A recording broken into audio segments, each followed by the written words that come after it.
Nabil, you seem pretty excited for this fight, and you got some balloons here. Could you describe what this is all about?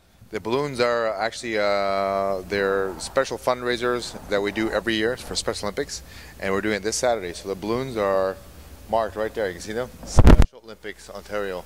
We do this fundraiser every year, and we've got some great stars coming out. We got Ivan Menjivar, we got Raging Cajun Johnson, and Mike Ricci from the Ultimate Fighter right now, and also James Thunder Polodna, so he's a Muay Thai champion. So they're going to come out and teach seminars all day, as well as myself. I'll be teaching jiu-jitsu later in the afternoon, and we're trying to raise awareness and raise money for the Special Olympics and help them out.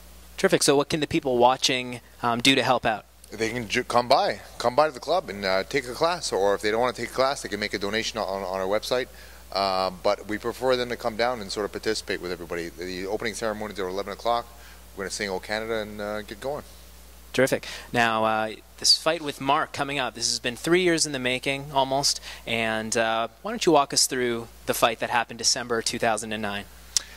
The fight that happened in 2009 is a fight that the locals wanted because there were two Ottawa guys, and to be honest with you, I was sort of like wasn't sure if I wanted to take it, just because he's a smaller guy. He doesn't have as much of a record as I do, but I said I'll take it anyway. It should be good for a good promotion, and and that's the way I walked into the ring like that. I walked in, was very sort of lazy and accepted his punches and his kicks and so on. And he caught me with a knee, and I dropped. And when I started defending myself, the referee stopped it. So I was a little upset because I wasn't out by any means, and I was so awake that I shoved the ref and said, "What the hell are you doing?" If I was out, I would have been toppling over and whatever. I wouldn't know what's going on. However, they say he won the fight. I don't think it was a good win.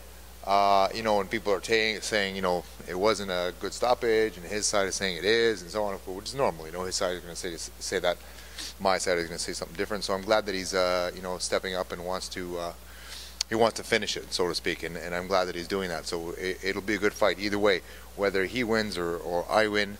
I don't care, as long as it's done, right. So let's talk about the finish a little bit more. Mark had you in a rear naked choke, and that's, I think, when the ref jumped in and waved off the fight. Why do you think the ref called it when he did? And do you think that you had your wits about you enough to defend and keep the fight going? And obviously you were very upset when the ref pulled it off. So could you just explain the finish a little bit more? Yeah, there was no finish. As simple as that. He knocked me down. I jumped back up right away. If you see the video, I jumped up right away. He jumped on my back, and he tried to sink in rear naked choke. And before he even put his hooks in his legs around my back, the referee stopped it. And I asked him afterwards, what was the stop for? I mean, obviously after I shoved them, they sort of pulled me off and stuff. So I went out. He said, "Oh, it was a TKO." I said, "Really?" And then I heard it was a choke. Someone said it was a submission. And then on Sherdog, they said it was a rear naked choke. How's it a rear naked choke if I didn't tap?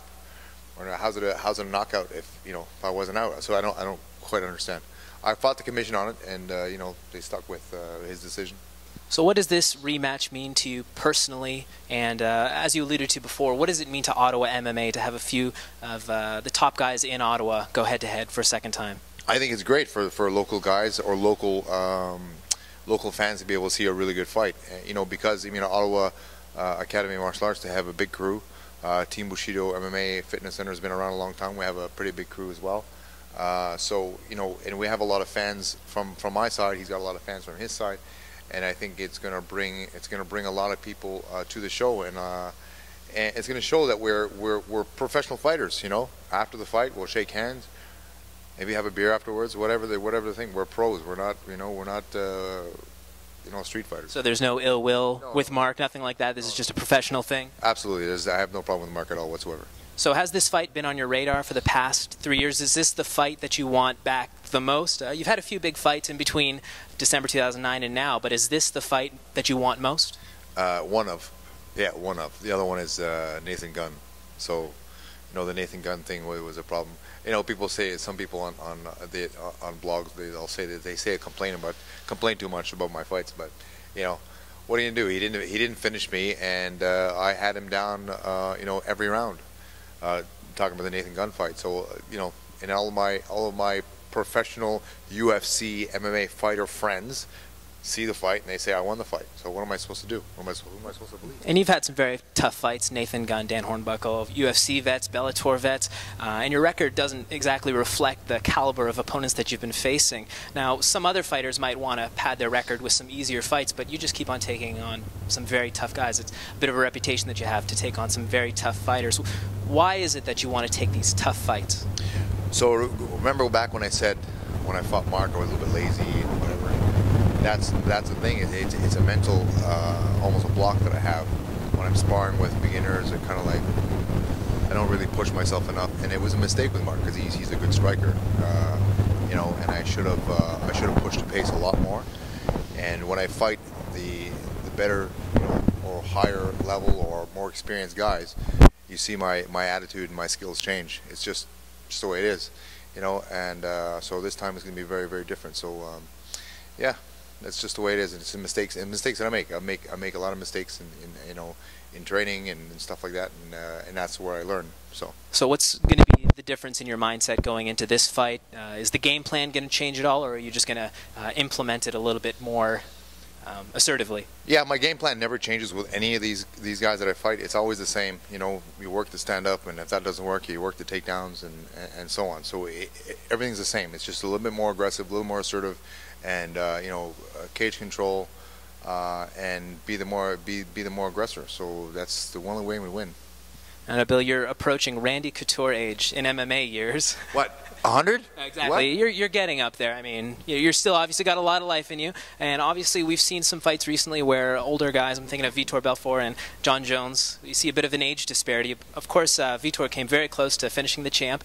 How do you view age in your MMA career? Does it give you advantages, disadvantages? Just how do you see it playing when you get in the ring? I see it playing. There's both ways. I mean, age, of course. You know, you're not as quick. You're not as you know, maybe your lungs don't work as well, but you have to train accordingly. And yeah, these younger guys, they're starting to get faster and more powerful and so on. So you have to know these things. So the experience that I have will also help me as well. So there's a little bit of both, right? So you know, with Nathan Gunn, it was an experience thing that I had that I said I'll pace myself through the whole 5 rounds, and which I did, and I did get the takedowns and so on. I should have been smarter and threw more punches, but you know, like I said, some of these younger guys are just getting more powerful and faster and so on. But you know, it depends on what skill levels they have or where they're learning from or what their training is like.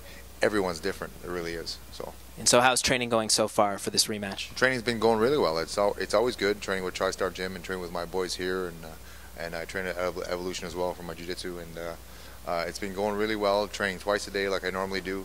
You know, my power training is good. My speed is coming along.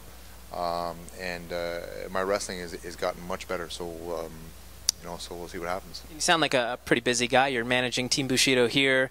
You're preparing for a fight. Are you traveling back and forth between Montreal and here a couple times a week, or what's going on with that? Yeah, usually it's twice a week in Montreal, and sometimes I'll spend stints of like weeks at a time in Montreal at the dorms over there. And thanks for TriStar dorms, and thanks to TriStar Gym. Yada yada. Anyway, so they know they are. So they. Are you finding the balance okay? I mean, being able to go back and forth between Ottawa, are you getting tired, or is it just comes with the territory? I'm always tired. I'm exhausted all the time, but this is what I do. I mean, people say, "Don't you do too much?" I said, "Well, if I'm not doing too much, then I'm not doing enough. It's just the way I feel." So no lack of motivation going into this fight? No, never. I always have lots of motivation for any fight. That's great. Well, again, this is Nabil the Thrill Khatib gearing up for his epic rematch. No, first I'm gearing up for this Saturday, Special Olympics. Gearing up for that. Then after that, then I'm gearing up for that rematch. There you go. What's going to happen at the rematch, Nabil? I'm going to punch him, and he's probably going to punch me. And he's probably going to want to knee me in the face, because that's what I think he's going to want to do. And he probably will, but I'm not going to fall this time. So if you're into punches and knees to the face, check out Rec MMA this November 9th at Casino Lac de Limy in Gatineau, Quebec. Good luck, Nabil. See you there. Great. Is it good? Thanks, Nabil.